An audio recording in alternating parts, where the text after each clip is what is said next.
Have you ever loved deeply, but still felt uneasy, like something was off or something might go wrong? You're not alone. Many people with unresolved trauma struggle with love, often without realizing it. But trauma isn't always what you think. It doesn't just apply to an abusive relationship or a near-death experience. Trauma can also mean emotional neglect, being constantly criticized, or growing up in a chaotic household. So why does this hidden trauma shape the way we love? Let's explore. You confuse regulation with repression. Trauma doesn't just teach you to protect yourself. It can quietly rewrite your idea of what love is and how safe you're allowed to feel in it. Healing often teaches us to stay calm, to breathe, to ground, to not react impulsively. But for trauma survivors, calm can blur into emotional numbness, detachment, and dissociation. So next time you're feeling overwhelmed by love, ask yourself, am I truly calm or am I shut down? You over-intellectualize your pain. Emotionally intelligent people often explain their trauma with clarity. This behavior comes from childhood neglect. I know this trigger is about my past, not my partner. And this insight is powerful, but it can also become a shield. If you've learned to analyze your pain instead of feeling it, you might bypass the raw, unfiltered emotional work that intimacy demands. Knowing why you hurt is powerful, but love doesn't just need your insight. It needs your presence. And that means letting someone see you unarmored, unpolished, and as you are. So the next time someone you love asks you to open up, think about whether you're really sharing your feelings or just narrating them.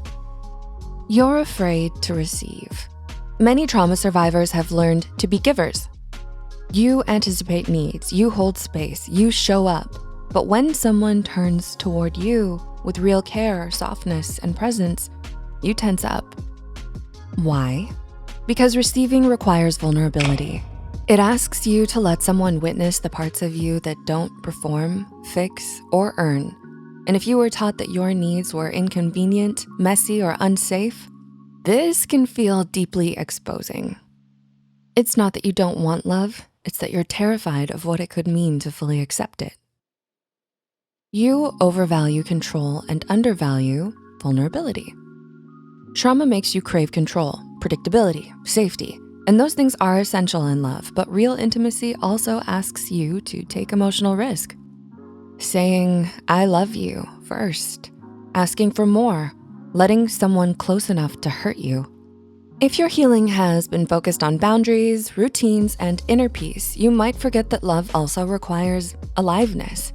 Not chaos, not trauma reenactment, but the courage to be surprised, to be changed, to be moved. Healing can become a fortress. Love asks you to open the gate. You carry a grief that isn't finished. Some trauma survivors struggle with love not because they haven't healed, but because they haven't grieved fully. Grief for the parent who couldn't protect you.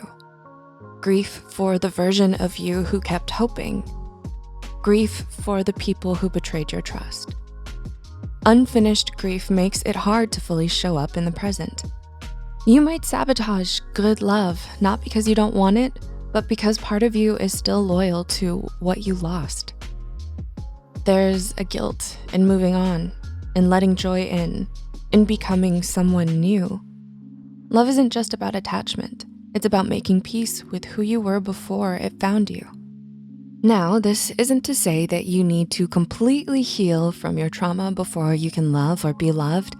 It only means noticing your reactions with compassion instead of shame, letting yourself experience connection instead of just analyzing it, and slowly learning how to stay grounded in your body when intimacy stirs up old fears. So, when did you first realize that your past was showing up in your relationships? And what's something love has taught you about your healing? Comment your thoughts down below, and if this resonated with you, share this video to help more people on their healing journey too. Don't forget to like and subscribe for more insightful content.